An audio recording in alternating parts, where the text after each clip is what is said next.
de mon Père, bonjour. Grande est donc ma joie de vous avoir en ce matin où nous commençons une nouvelle méditation. Les bien de mon Père, vous savez, la semaine passée, dimanche dernier, nous avons fêté avec faste notre Seigneur, Christ, roi de l'univers. Et nous avons tous affirmé que Jésus-Christ était le fondement de notre vie. Cette fête, vous le savez, marquait la fin d'une année liturgique. Et hier, dimanche particulièrement, nous avons commencé une autre nouvelle année liturgique par le temps de l'Avent. Vous avez constaté dans vos églises, pour ceux qui sont allés ou bien ceux qui vont aller à l'église, vont constater que la coloration a changé, tout est mauve désormais.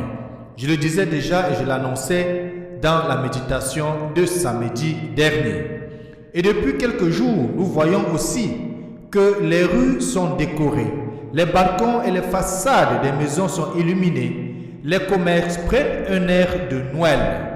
Malgré ces événements pénibles et tragiques connus ci et là à travers le monde, on se dit que la vie doit continuer.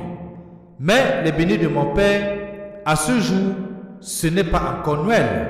Il nous faudra attendre 4 semaines, c'est-à-dire le temps de l'Avent, qui est le temps précisément, le temps de l'attente. Le temps où celui qui vient vers nous nous donne pour nous préparer afin qu'il arrive dans de bonnes conditions. Les biens de mon Père, le temps de l'Avent que nous avons commencé, comme l'ensemble du calendrier liturgique que l'Église nous propose, aide chacun de nous à revivre les grands événements de la vie de l'enseignement de Jésus-Christ, en particulier de sa naissance à Noël, que nous allons célébrer dans quelques jours, à sa résurrection le jour de Pâques, en passant bien sûr par sa mort le vendredi saint.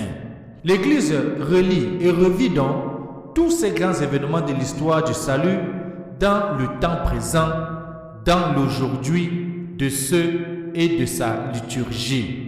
C'est ce que nous pouvons lire dans les textes de l'Église. Tout homme porte donc en lui un désir qui le dépasse. Quelque chose est inscrit en chacun de nous. Ce qui est inscrit en chacun de nous nous attire vers l'avant.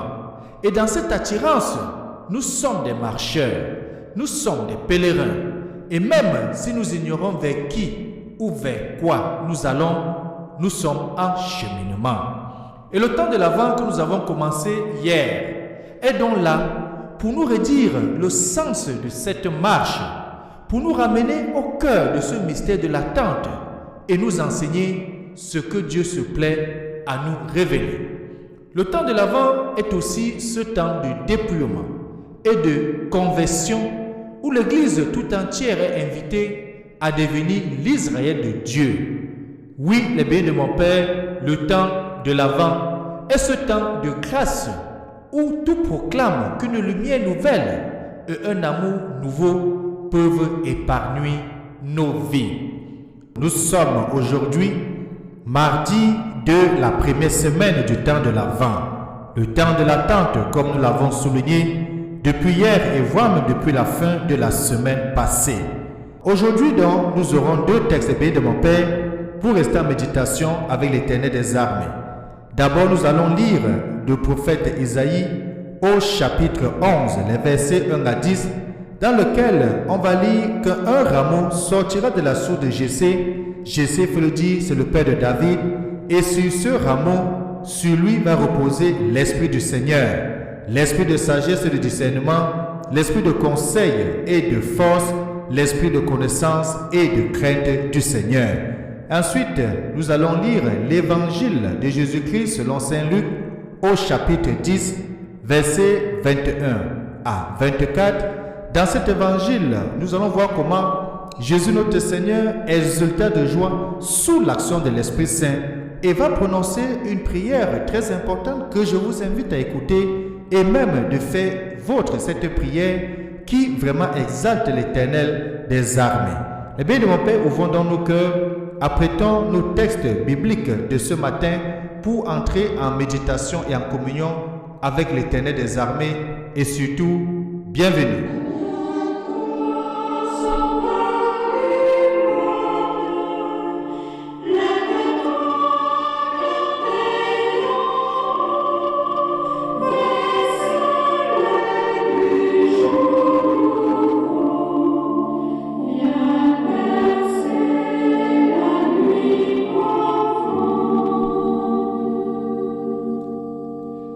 Viens percer la nuit profonde. Les bénis de mon Père, prions. Accorde-nous, Seigneur, de trouver un appui dans les prières de Saint Jean de Damas, que la vraie foi dont il fut un maître éminent soit toujours notre source et de notre lumière. Nous t'avons prié par Jésus-Christ, ton Fils bien-aimé, lui qui vient régner avec toi dans le cœur du Saint-Esprit, Dieu maintenant et pour des siècles des siècles. Amen. Ouvrons donc nos bibliotextes du prophète Isaïe à son chapitre 11 et de lire les bénis de mon Père, les versets 1 à 10. Bonne lecture. Voici venir un jour sans fin de justice et de paix. Dieu donne au roi tes pouvoirs, à ce fils de roi ta justice. Qu'il gouverne ton peuple avec justice, qu'il fasse droit aux malheureux. Voici venir un jour sans fin de justice et de paix. En ces jours-là fleurira la justice, grande paix jusqu'à la fin des lunes. Qu'il domine de la mer à la mer et du fleuve jusqu'au bout de la terre. Voici venir un jour sans fin de justice et de paix. Alléluia, Alléluia, Alléluia,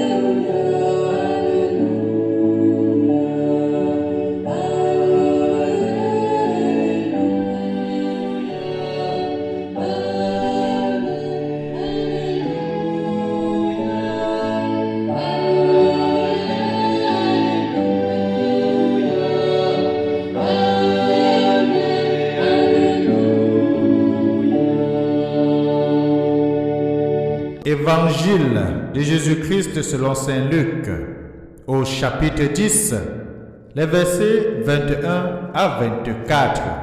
À l'heure même, Jésus exulta de joie sous l'action de l'Esprit Saint et il dit: Père, Seigneur du ciel et de la terre, je proclame ta louange. Ce que tu as caché aux sages et aux savants, tu l'as révélé aux tout petits. Oui, Père, tu l'as voulu ainsi dans ta bienveillance. Tout m'a été remis par mon Père. Personne ne connaît qui est le Fils, sinon le Père, et personne ne connaît qui est le Père, sinon le Fils, et celui à qui le Fils veut le révéler.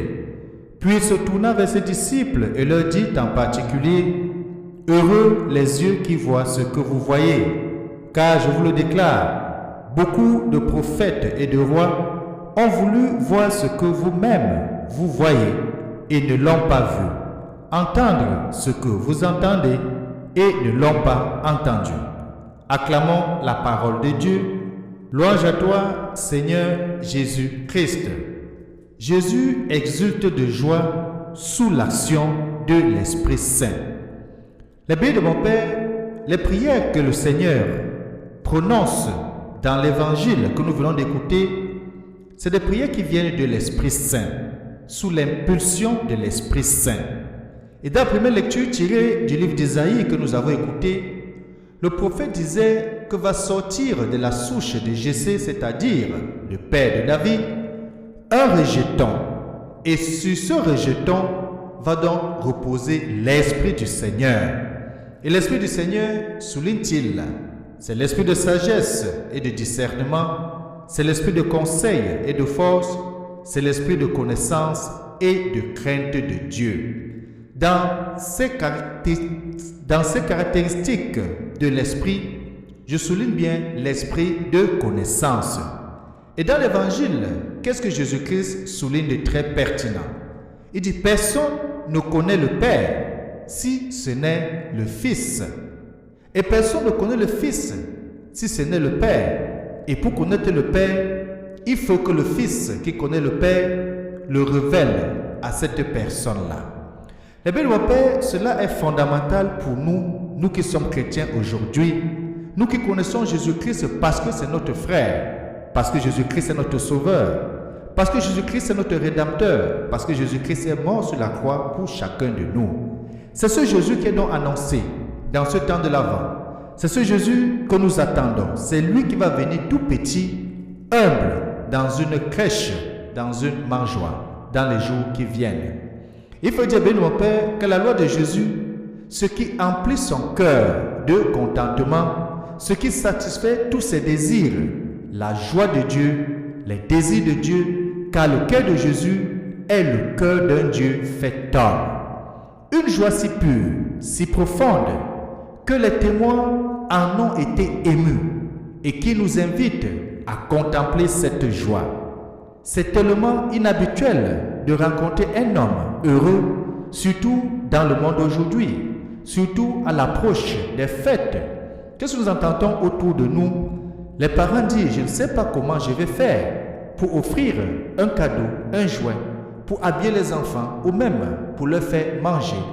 Du moins, les parents qui disent, je ne sais comment faire et quoi faire pour offrir les bels moments ou les beaux moments de fête à mes enfants. Voilà donc la réalité. Il est donc difficile dans le monde d'aujourd'hui de voir des gens heureux. Mais dans l'évangile, Jésus dit, heureux les yeux qui voient ce que vous voyez. Heureux les disciples qui ont vu Jésus sous l'impulsion de l'Esprit Saint, sous l'action de l'Esprit Saint, formuler cette louange à son Père. Et cette parole s'adresse aussi à vous aujourd'hui, bien de mon Père. Heureux sommes-nous qui avons connu Jésus-Christ. Et c'est pour ça que Jésus va dire, ceci a été caché aux plus grands, aux sages de ce monde, mais a été révélé aux tout petits que nous sommes, tout petits de cœur, tout petits d'esprit. Oui, les pauvres de cœur, quand il va le dire dans les béatitudes plus tard, il va dire, heureux êtes-vous, les pauvres de cœur, parce que le royaume des cieux vous appartient. Et puis il va dire, heureux les cœurs purs, parce qu'ils verront Dieu. Les prophètes et des rois ont voulu vivre le temps actuel que nous sommes en train de vivre. Parce qu'à l'époque, pour être juste, pour être dans l'amour et dans la communion avec Dieu, ils avaient des lois, plus de 613 lois, qu'il fallait observer jour pour jour. Mais Jésus est venu simplifier cela. 1. Il a donné son corps, il a versé son sang pour nous racheter. Nous ne sommes plus tenus à respecter toutes ces lois, à sacrifier les animaux. Nous sommes tout simplement appelés à nous aimer les uns les autres, mais surtout à aimer Dieu et d'entrer en communion avec lui. Pourquoi donc cette joie du Sauveur? Tout simplement parce que Jésus contemple avec émerveillement la manière de son Père de se faire connaître. Si c'était une science de l'esprit, cette connaissance serait accessible aux seuls savants. Si c'était une manière d'organiser sa vie, seuls les sages pourraient y accéder. Mais pour entrer dans le mystère de Dieu, qui est un Dieu amour, il faut tout simplement être le bien de mon Père, un peu ignorant et un peu fou. C'est pour cela que Saint Paul va nous appeler, nous qui croyons en Dieu, nous sommes les fous de Dieu, parce que le monde ne nous comprend pas justement. Renoncer à une certaine science qui prétend tout expliquer, abandonner une sagesse trop sûre d'elle-même. Oui, nous voulons tous voir Dieu. Et on ne connaît pas Dieu sans passer par le cœur à cœur avec Jésus. C'est pour ça qu'il dit, ne connaît le Père que celui que le Fils veut le révéler. C'est-à-dire, si nous cherchons à voir Jésus, à connaître Jésus, nous sommes sûrs que Jésus va nous permettre et va nous faciliter et va nous aider à connaître le Père. Je désire de tout mon cœur, de Père, que tu me connaisses, que tu vives par mon esprit dans mon amour. Tu seras heureux si tu regardes mon Fils Jésus, heureux si tu l'écoutes. En lui, j'ai mis tout mon amour. En somme, on peut résumer ce que Dieu va dire lorsque Jésus va se baptiser au Jourdain en présence de Jean-Baptiste. Prions donc au cours de cette journée que Dieu nous aide donc à rechercher l'Esprit du Seigneur qui repose ou qui reposera sur la racine qui sortira ou du rejeton qui sortira de la racine de Jessé. Prions pour que le Seigneur nous comble son esprit de sagesse, l'esprit de discernement, l'esprit de connaissance, l'esprit de courage, l'esprit de prière, et que cet esprit habite en nous et nous guide tous les jours de notre vie.